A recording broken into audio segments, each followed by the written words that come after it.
गोपीनाथराव मुंडे यांनी सुरू केलेली दसऱ्याची परंपरा भगवान गडावरून आता भगवान भक्तिगडाकडे वळालेली आहे।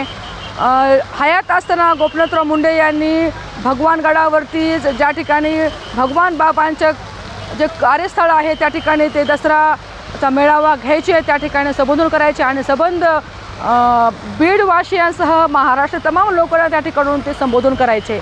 मात्र त्यांच्या पश्चात त्यांच्या कन्या पंकजा मुंडे यांनी ती धुरा कायम ठेवलेली आहे आणि त्यांनी त्यानंतर भगवान बाबा यांच्या जन्मस्थळी म्हणजेच सावरगाव घाट येथील भगवान भक्तिगडावरती एक भव्य अशी भगवान बाबांची मूर्ती स्थापन करून त्या ठिकाणावरती त्यांनी दसरा मेळावा घ्यायला सुरुवात केलेली आहे।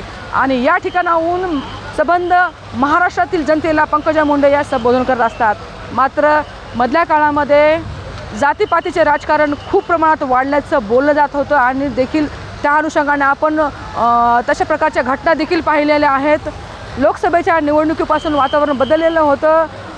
मराठा आरक्षण आणि त्यानंतर ओबीसी आरक्षण हे दोन मुद्दे कळीचे मुद्दे ठरलेले आहेत आणि त्यावरून आता राजकारणामध्ये असतील किंवा सामाजिक सलोख्यामध्ये असेल ते कुठेतरी बिघाड होताना दिसून आलेली आहे। मागच्या वर्षीपासून दसरा मेळावा दुसरा दसरा मेळावा म्हणायला हरकत नाही, हा दुसरा दसरा मेळावा आता जरांगे पाटील यांचा भरत आहे। मागच्या वर्षी त्यांनी नारायणगड या ठिकाणी दसरा मेळाव्याला सुरुवात केलेली होती आणि आज हे दुसरं वर्ष आहे। मराठा आंदोलक जरांगे पाटील यांनी नेहमीच मराठा बांधवासाठी आरक्षणाचा मुद्दा उचलून धरलेला आहे आणि त्या अनुषंगाने त्यांनी ज्या पद्धतीने आंदोलन करतील त्या पद्धतीने त्यांनी आंदोलन केलेली आहेत आणि शेवटी हैदराबाद गॅजेटच्या माध्यमातून त्यांनी मराठा समाजासाठी ओबीसीच्या माध्यमातून जो त्यांनी प्रयत्न केलेला आहे त्या प्रयत्नाच्या वाटचालीवरती सध्याला आहेत।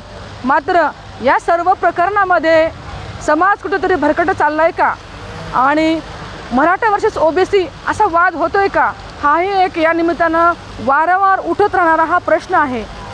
नुकत्याच झालेल्या बीड जिल्ह्यातील अतिवृष्टी या काळामध्ये बीडवासियांचं अतोनात नुकसान झालेलं आहे। शेतकरी हतबल झालेला आहे।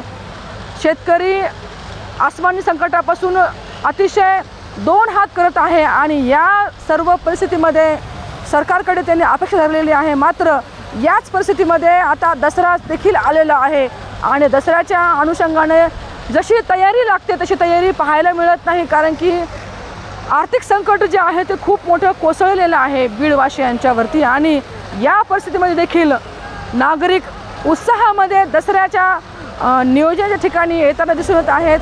काही वेळापूर्वीच मनोज जरांगे पाटील यांनी छत्रपती संभाजीनगर येथून नारायणगडाकडे कूच केलेली आहे आणि पंकजा मुंडे यांनी देखील मुंबईवरनं सावरगाव घाटकडे काही वेळानंतर त्या येणार आहेत आणि दोन्ही नारायणगडावरती जरांगे पाटील काय बोलणार याकडे संबंध राज्याचं लक्ष लागलेलं आहे। त्याच पद्धतीने सावरगाव घाट या ठिकाणी पंकजा मुंडे काय संबोधन करणार आणि ज्यावेळेस काय संदेश देणार याकडे देखील राज्याचं लक्ष लागलेलं आहे।